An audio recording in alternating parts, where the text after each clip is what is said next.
할렐루야. 귀한 안식일 주님께 오신 모든 분들과 또 가정에 크신 하나님의 축복이 함께하길 바랍니다. 옆에 있는 분들과 인사해 보겠습니다. 옆에 있는 분들 보시고요. 할렐루야, 사랑합니다. 명절이 이제 시작됐잖아요. 아마 마음에 여유가 있을 거라고 여겨집니다. 마음에 여유만 있어야지 마음에 딴 데가 있으면 안 됩니다. 그래서 안식일 마음 다하여 안식일을 섬기고 지키면서 하나님과 함께하는 그런 귀한 날 되기를 원합니다. 예수 그리스도 이름으로 하나님 말씀 증거하겠습니다. 하나님 말씀 사도행전 2장 37절에서 42절 말씀입니다. 사도행전 2장 37절에서 42절 말씀입니다.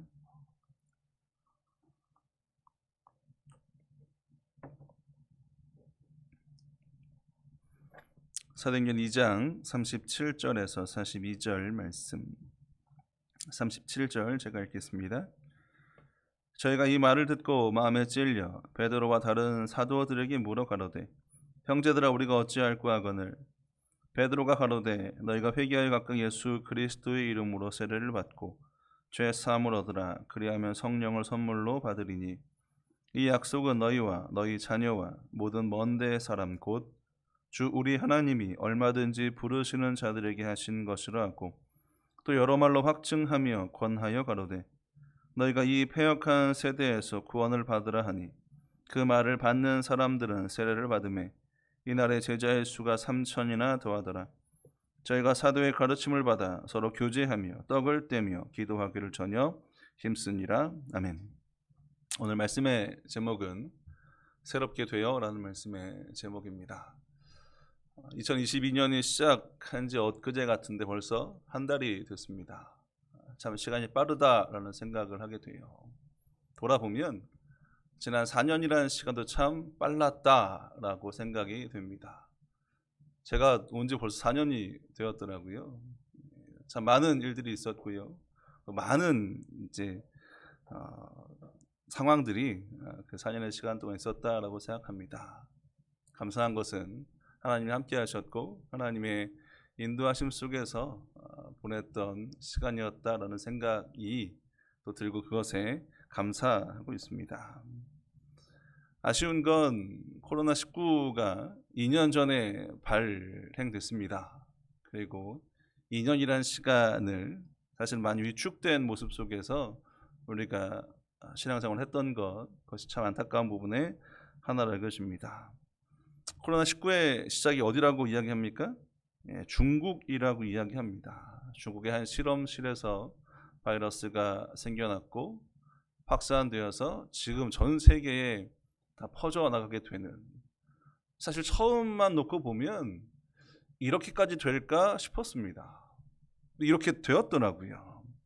상상하지 못한 일이 이렇게 벌어졌습니다.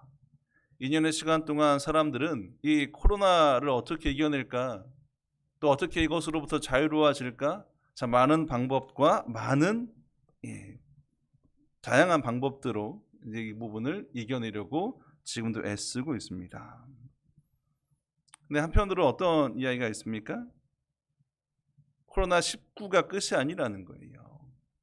제2의 코로나19, 제3의 코로나19, 계속 앞으로 이 바이러스에 대한 위협이 우리에게 올 것을 예고하고 있습니다.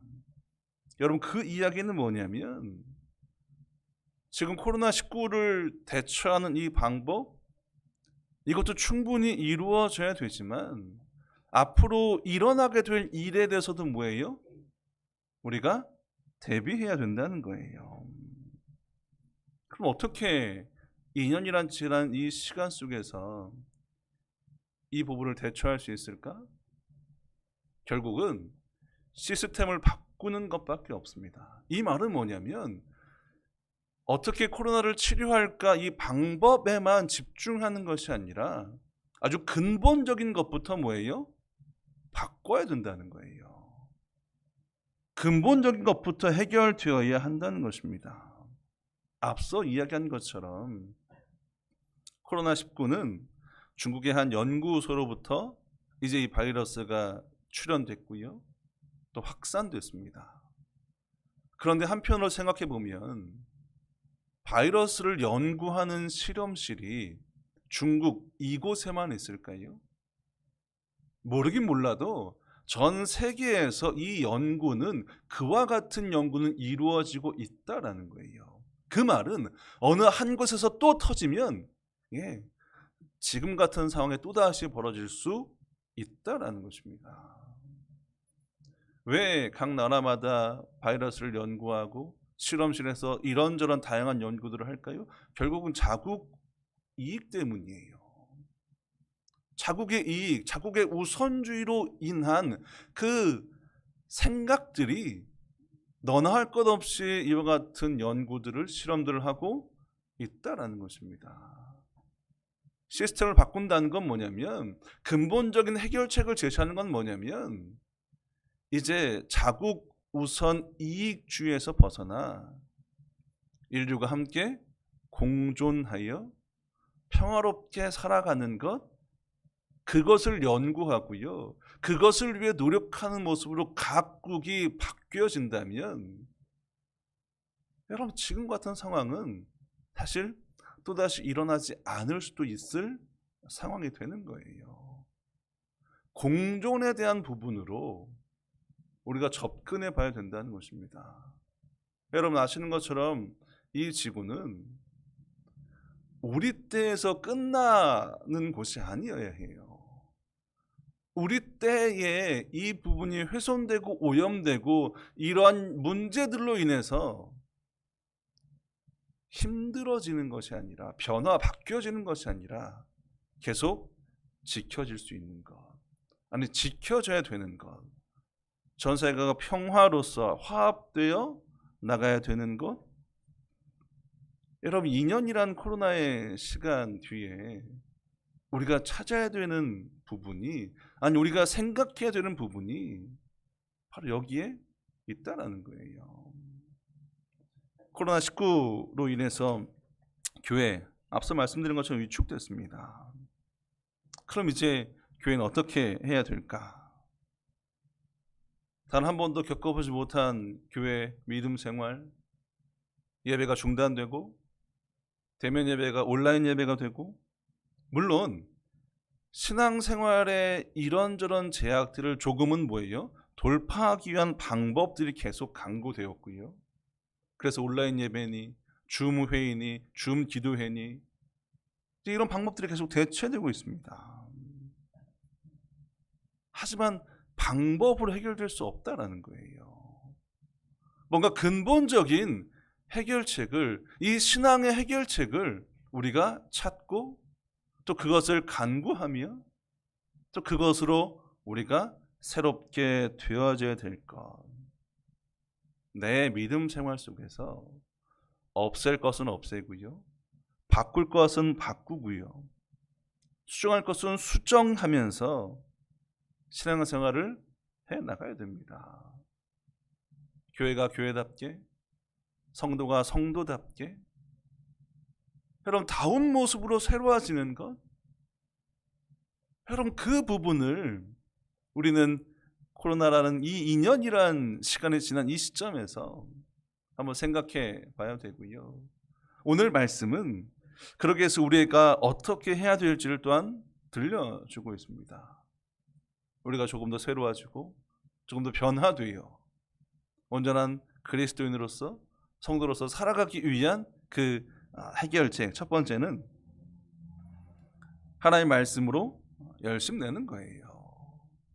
하나님의 말씀을 열심 내는 것입니다. 42절 말씀 보시면, 저희가 사도의 가르침을 받아 서로 교제하며 떡을 떼며 기도하기를 전혀 힘쓰니라. 맨 처음 언급하는 말씀이 뭡니까? 사도의 가르침을 받았다라는 거예요. 말씀을 듣고요, 말씀을 깨달으면 그 말씀으로 그들이 뭐예요? 살아갔다는 것입니다. 우리 4장 2장 42절 이하의 말씀을 교회의 모습이라고 이야기하거든요. 그러니까 그 교회가 지금 어떻게 이루어지고 무엇으로 이끌려가는 교회였습니까? 말씀으로 이끌려가는 교회였다는 거예요.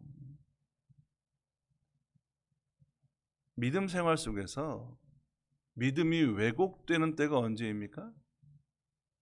말씀이 제대로 심겨지지 않을 때예요. 말씀이 말씀으로 내 삶에 되어지지 않을 때 그 삶 속의 믿음은 왜곡되어지고요.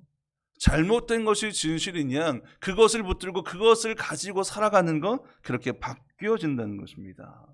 말씀이 채워져야 될 그 자리에 말씀이 안 채워지면 여러분 거기에 왜곡이 생기는 거예요. 거기에 잘못된 방향의 신앙생활이 되어진다는 것입니다. 가끔 내비게이션을 켜고 이렇게 주행을 하다 보면 꼭 막히는 길로 갈 때가 있어요. 내가 아는 길은 일로 가면 안 막힐 것 같은데 꼭 막히는 길로 인도하는 것 같아요. 그래서 그래 내비는 이렇게 말하죠. 나 딴 데로 가봐야지. 가면 어떨까요? 거긴 나을까요? 거긴 더 막힙니다. 더 막혀요.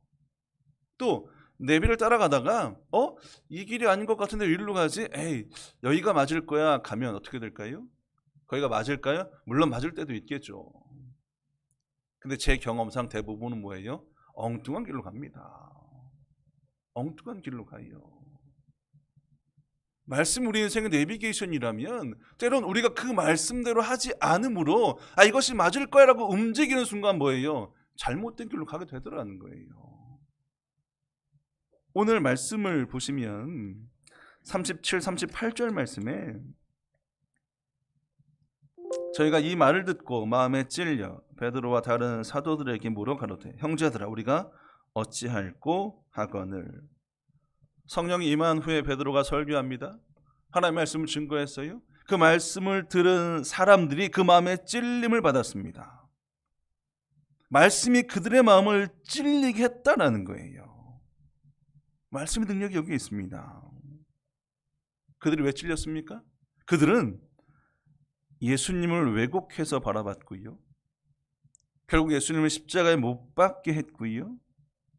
지금 그러한 자신들의 왜곡된 모습이 말씀으로 찔림 받으니 그들이 뭐라고 얘기합니까? 야, 그럼 우리가 이제 어떻게 해야 돼?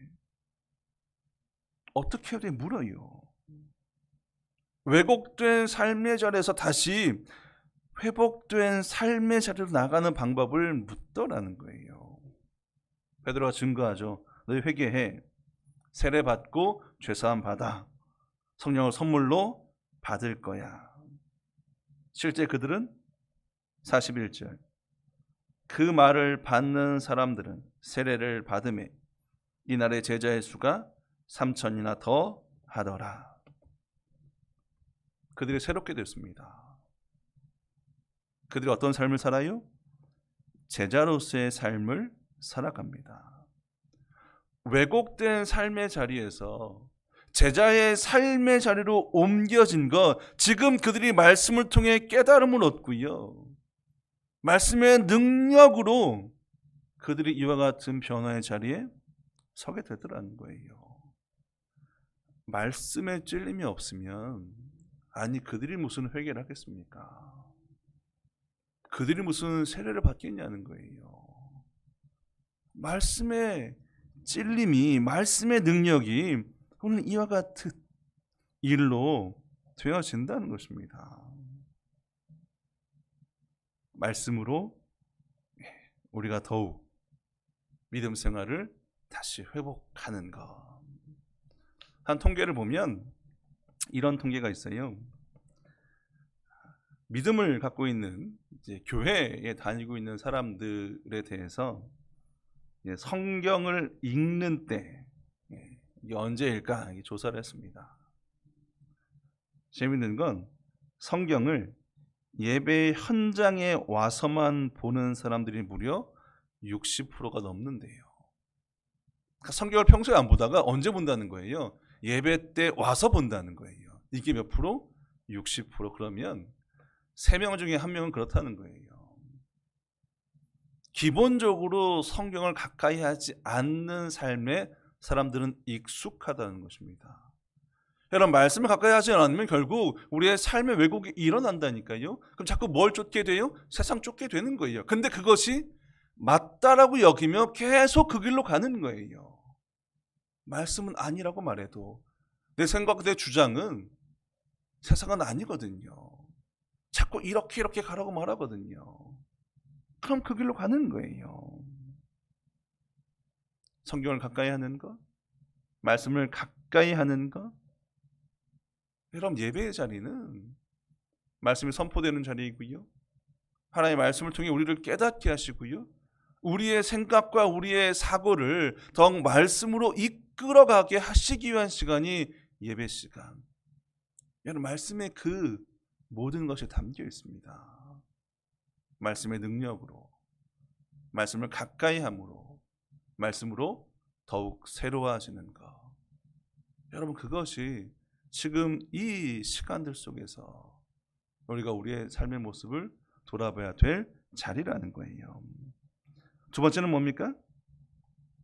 두 번째는 하나님 안에서 교제에 열심을 내야 한다는 거예요. 다시 우리 본문 사도행전 2장 42절 말씀 보시면,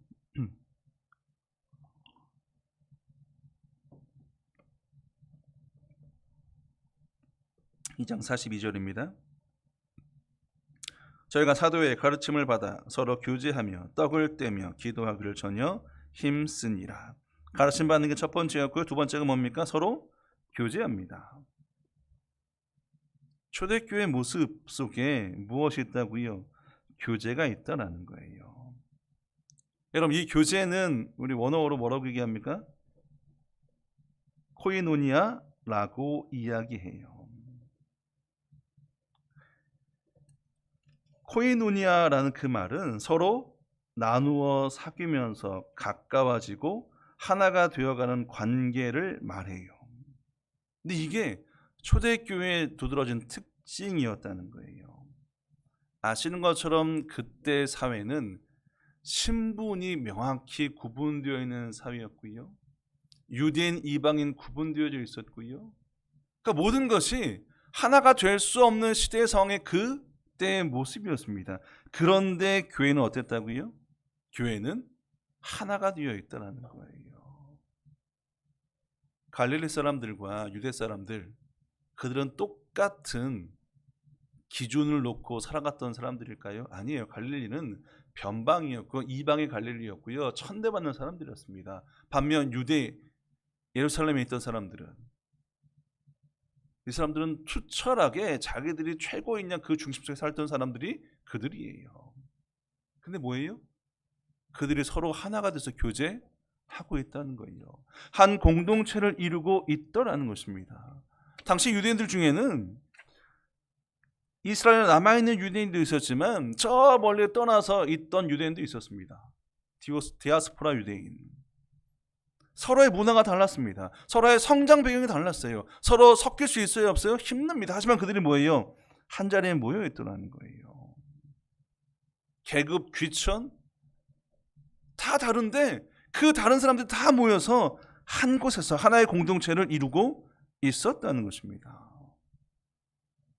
여러분, 사회에서 이런 공동체는 언제 깨질까 항상 위험이 도사리고 있는 것이 바로 그와 같은 그 공동체예요. 근데 교회는 어때요? 교회는 그렇지 않았습니다. 무엇이 하나 되게 한 거예요? 성령이 하나 되게 했습니다. 성령이 이 하나의 교제의 관계를 만들었다는 거예요. 에베소 4장 3절 말씀에 성령의 하나 되게 하신 것을 힘써 지키라 라고 말씀해요. 여러분, 세상에도 이 교제는 계속 이루어지고 있습니다. 많은 사람들이 서로 관계를 맺고 교제하며 살아가요. 어떤 사람들은 술을 마시면서 술자리에서 교제합니다.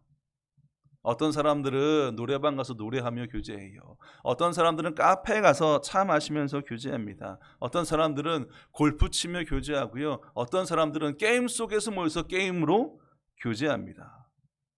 세상에도 많은 교제가 있어요. 그런데 그 교제의 핵심은 뭐예요?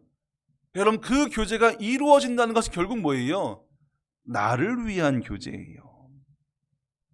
내가 노래 부르고 싶으니까 뭐예요? 같이 노래 부를 사람들을 모으는 거예요. 내가 등산하고 싶으니까 등산하는 사람들과 뭐예요? 교제하는 것입니다. 내가 골프 치고 싶으니까 그들과 함께 골프 치려고 모이는 거예요. 내가 나를 위한 그 교제와 그 모임이 뭐예요? 세상에서 이루어지고 있는 교제예요. 그런데 교회 안에서의 교제는 어떻습니까? 교회 안에서의 교제는 나를 위한 게 아니라 서로를 위한 것이 교회 안에서의 교제입니다. 나를 위한 자리가 아니에요. 여러분, 초대교회의 모습이 어떻습니까?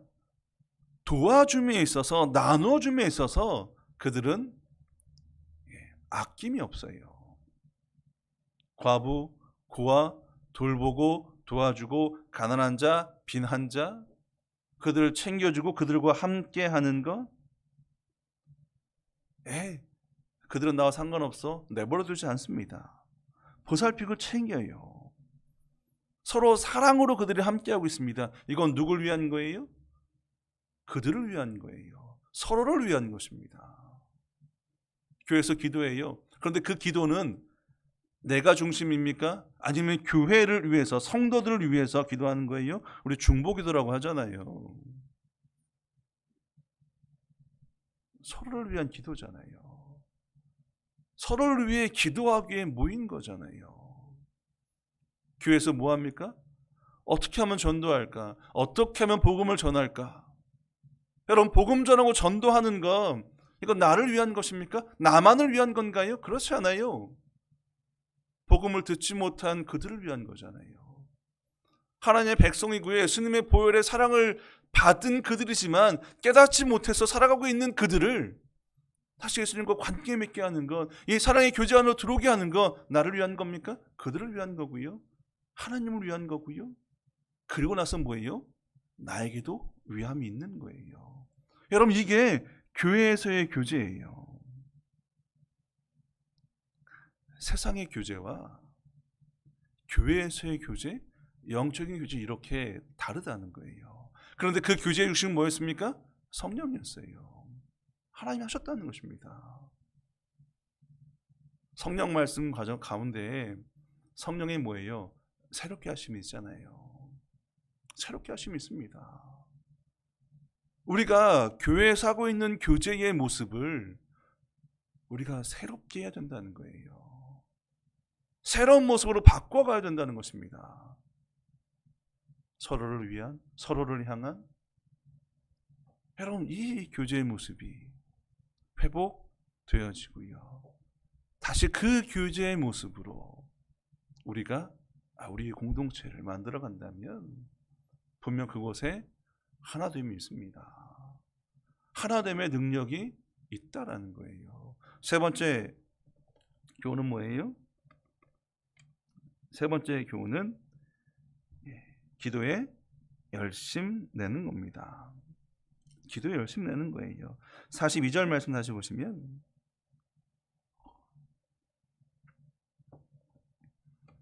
저희가 사도의 가르침을 받아 서로 교제하며 떡을 떼며 기도하기를 전혀 힘쓰니라. 그들은 모여서 기도하기에 힘쓰고 있습니다. 당시 교회라는 이 공동체는 참 연약한 공동체였습니다. 왜 이 공동체가 연약한 공동체였을까요?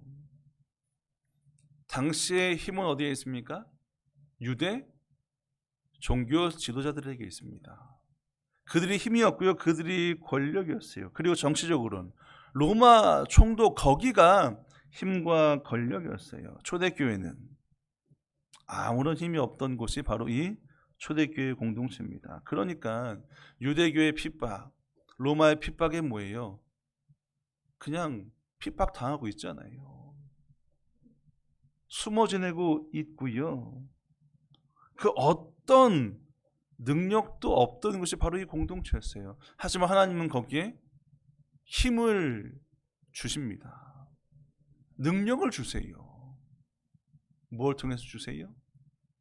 기도를 통해서 주세요. 놀라운 그 연약한 공동체에게 무기를 주시는데 그게 기도라는 거예요. 초대교회는 기도의 공동체였습니다. 3장 넘어가고 4장 넘어가고 계속 교회는 어떻게 됩니까? 핍박과 박해가 계속 일어나게 돼요. 베드로가 잡힙니다. 너 다시 복음 전하면 혼나. 베드로는 나는 보고 들은 것을 말하지 않을 수 없다라고 당당하게 선포합니다. 풀려났어요? 풀려났을 때 교회 갔더니 어떻게 하고 있습니까? 기도하고 있습니다. 소식을 들은 그들은 다시 하나님께 기도합니다. 기도로서 그들의 연약함을 계속 뭐예요? 채워가고 있더라는 거예요. 세상과 맞서면서 그들이 그렇게 살아가더라는 것입니다. 여러분 앞서 얘기한 것처럼 코로나로 많이 위축되어 있어요. 믿음 생활, 신앙생활 물론 조금씩 회복되어지고 있습니다. 하지만 더 회복이 필요해요. 오늘 말씀을 보시면 교제가 먼저였습니까? 기도가 먼저였습니까? 교제가 먼저였어요. 아니 왜 말씀, 교제, 그리고 기도였을까요? 왜 이 순서대로 오늘 말씀은 우리에게 들려주고 있을까요? 기도하는데 어떻게 기도하라고요?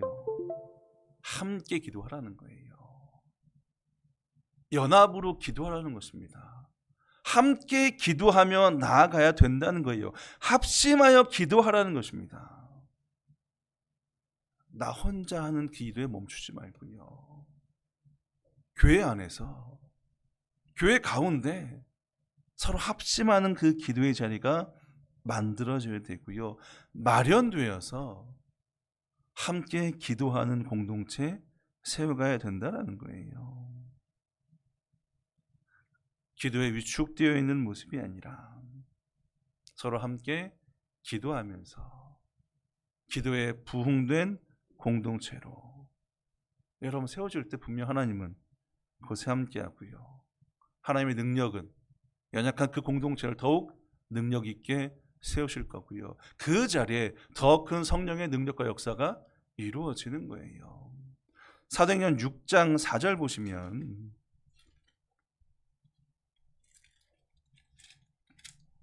사도행전 6장 4절입니다.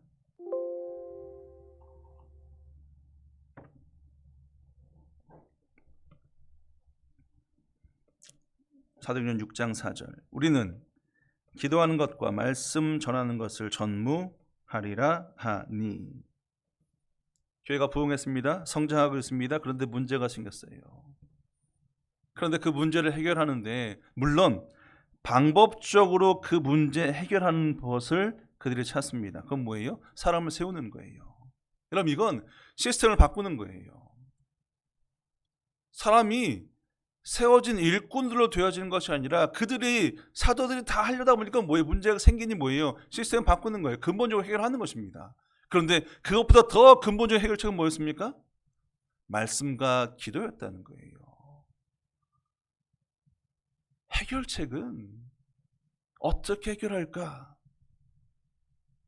가장 근본적인 건 말씀과 기도로 돌아가는 거예요. 말씀과 기도로 다시 새롭게 되어지는 것.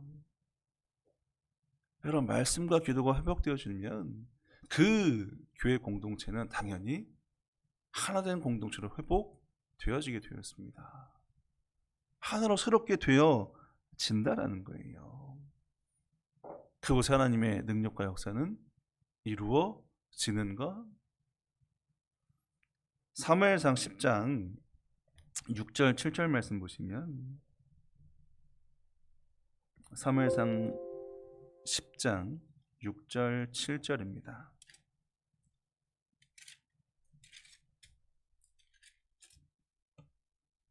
사무엘상 10장 6절에서 7절 말씀.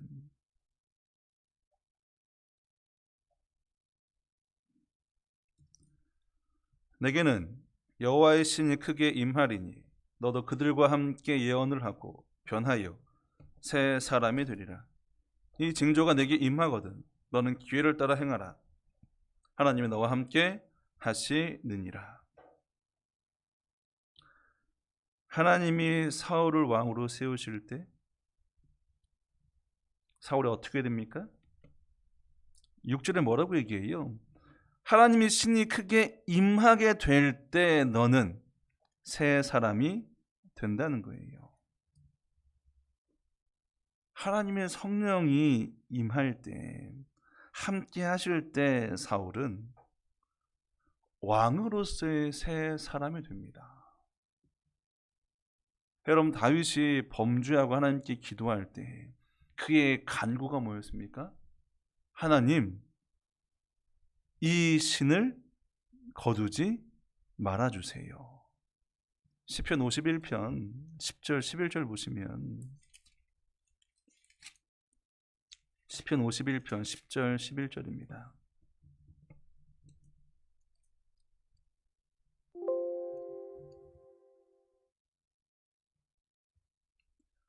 시편 51편 10절 11절. 하나님이여 내 속에 정한 마음을 창조하시고 내 안에 정직한 영을 새롭게 하소서. 나를 주 앞에서 쫓아내지 마시며 주의 성신을 내게서 거두지 마소서. 하나님 제게 주신 이 신을, 이 성령을 제발 거두지 마시고요. 다시금 저의 마음에 정직한 영으로 새롭게, 다시금 저를 하나님을 쫓고 살아가는 그 자리로 회복시켜 주세요. 여러분, 성령의 능력과 역사를 다윗은 이렇게 고백하고 있습니다. 지금 우리가 우리의 모습을 한 번 더 살펴보고 한 번 더 도약하기 위해서 새로워질 필요가 있고요. 그 새로워짐은 오직 성령의 능력으로 새로워질 수 있음을 믿고 더욱이 성령 가운데 충만함 속에 살아갈 수 있게끔 구하고 찾고 간구하는 우리가 되어야 한다는 것입니다. 지난 4년을 돌아보면 광주교회 모습을 볼 때 분명 하나님께서 함께 하시고 있고 또 하나님께서 반드시 광주교회를 통해서 놀라운 일을 하실 것, 아니 그 잠재력을 갖고 있는 교회가 충분히 이 교회임을 보게 됐습니다. 그렇다면 코로나19로 묶여있고 위축된 모습이 아니라 다시금 일어나는 모습으로, 다시금 일어나 나아가는 모습으로 우리 광주교회가 이제 도약할 때이고요. 이를 위해서 먼저 우리의 믿음의 모습을 다시금 세워가는 것, 말씀 가까이 하고 함께 기도에 열심 내며 더욱이 사랑의 공동체 교제 해 나갈 때 분명 그 교회는, 이 광주교회는 칭찬받는 교회가 될 거고요. 또 많은 사람들이 이곳으로 오게 되는 그 놀라운 일들이 이루어질 것을 여러분 꼭 믿으시고 또 그것을 기대하시고 또 그것을 소망하시며 더욱 믿음으로 정진해 나가시는 귀한 교회 되시길 주님의 이름으로 축원드립니다. 묵도하시겠습니다.